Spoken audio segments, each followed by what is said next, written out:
गेहूं आमतौर पर 1 से 20 नवंबर के बीच बोया जाता है। इसका अर्थ है कि मार्च के महीने में अनाज में दूध या रस भरना शुरू हो जाता है। मार्च के अंत तक फसल कटाई के लिए तैयार हो जाती है। हालांकि अगर उस दौरान फसल को उच्च तापमान का सामना करना पड़ रहा है तो अनाज ठीक से आकार नहीं ले पाता है, दाना सूख जाता है और उपज को कम करता है। अगर गेहूं की किस्मों की बुवाई नवंबर से पहले की जाए तो उनमें जल्दी फूल आने शुरू हो जाता है। इसका नतीजा पौधे में बायोमास के खराब संचयन के रूप में नजर आता है। इसकी वजह से पौधा बढ़ नहीं पाता, करने के लिए पर्याप्त समय मिल जाता है। यह बायोमास ही है जो अनाज में बदल जाता है। उच्च गुणवत्ता युक्त बीज की किस्म को लेकर बोया जाए जो गेहूं के दाने को अंकुरन के लिए उच्च तापमान सहन कर सकता हो। हमारे गांव सरवान में एक और समस्या आ खड़ी होती है, वह है मोर व नीलगाय द्वारा खेती को नुकसान पहुंचाना। गेहूं की फसल पहले बोने और कटाई समय पर, क्योंकि इस समय एक तो अचानक वर्षा साथ में ओले भी गिरने की संभावना रहती है और साथ ही साथ मोर व जंगली नीलगाय से बचाना, और दूसरी समस्या मजदूर नहीं मिलना। इस बात पर पूरा ध्यान दिया जा रहा है कि धान की फसल फरवरी के अंत तक अपना जीवन चक्र पूरा कर ले, ताकि लावनी का पर्याप्त समय मिल जाए।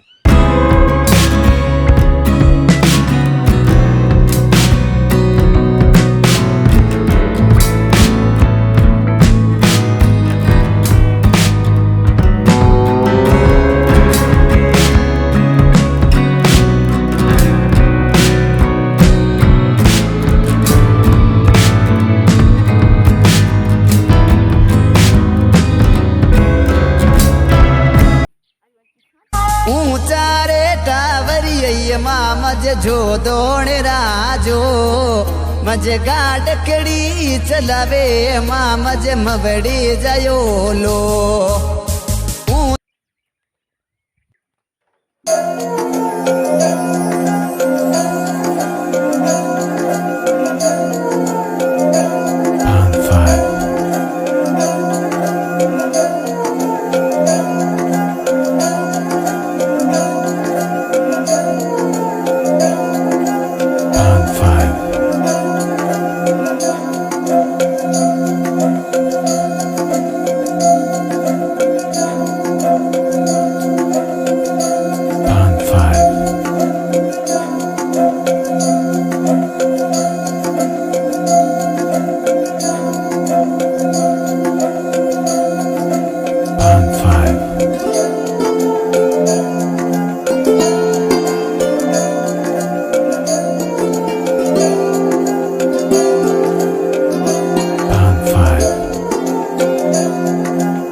टिटहरी मध्यम आकार के जलचर पक्षी होते हैं जिनका सिर गोल, गर्दन व चोंच छोटी और पैर लंबे होते हैं।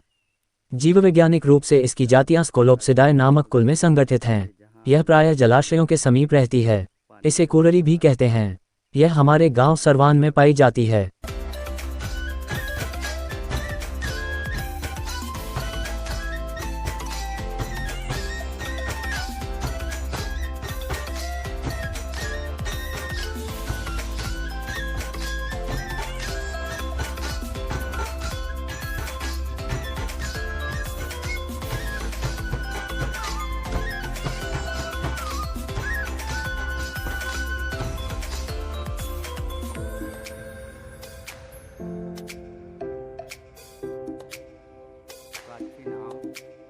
इसे सुने। आम अत्यंत उपयोगी, दीर्घजीवी, सघन, हितकारी तथा विशाल वृक्ष है, जो सरवान में उपला खेतों व रचकाला के पास से खेत 188 फुट की ऊंचाई तक तथा नदी पेटे में आसाम तक।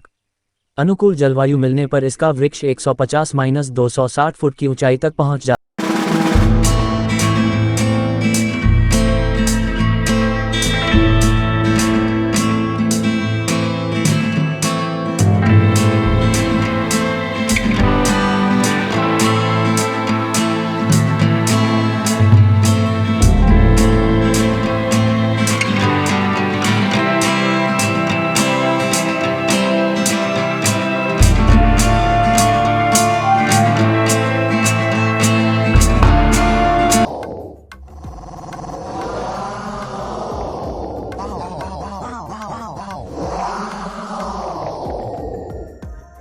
पीपल भारत, नेपाल, श्रीलंका, चीन और इंडोनेशिया में पाया जाने वाला बरगद या गुल की जाति का एक विशालकाय वृक्ष है, जिसे भारतीय संस्कृति में महत्वपूर्ण स्थान दिया गया है तथा अनेक पर्वों पर इसकी पूजा की जाती है। बरगद और गुल वृक्ष की भांति इसके पुष्प भी गुप्त रहते हैं, अतः इसे गुह्य पुष्पक भी कहा जाता। यह हमारे गांव सरवान में बहुत पाया जाता है।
को खोदकर बनाई गई एक संरचना है, जिसे जमीन के अंदर स्थित जल को प्राप्त करने के लिए बनाया जाता है। इसे खोदकर, ड्रिल करके या बोर करके बनाया जाता है। बड़े आकार के कुएं से बाल्टी या अन्य किसी बर्तन द्वारा हाथ से पानी निकाला जाता है, किंतु इनमें जल पंप भी लगाए जा सकते हैं, जिन्हें डीजल पंप से या बिजली से चलाया जा सकता है। हमारे गांव सरवान में यह कुआं या कुआं या कूप जमीन को खोदकर बनाई गई एक संरचना है, जिसे जमीन के अंदर स्थित जल को प्राप्त करने के लिए बनाया जाता है, किंतु इनमें जल पंप भी लगाए जा सकते हैं, जिन्हें हाथ से या बिजली से चलाया जा सकता है। यह हमारे गांव सरवान में बहुत सारे कुआं देखे जा सकते हैं।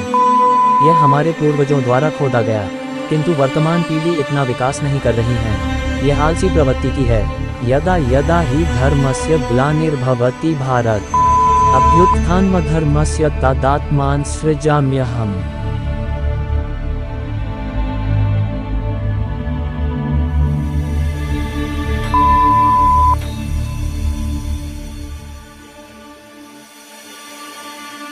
ओम ह्रीं क्लीं श्रीं क्रां क्रीं चंडिका देव्यै शापनाशनानुग्रह कुरु कुरु स्वाहा। इस मंत्र का आदि और अंत में 7 बार जप करें।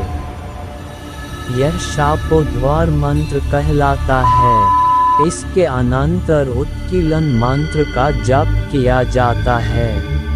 इसका जप आदि और अंत में 21-21 बार होता है।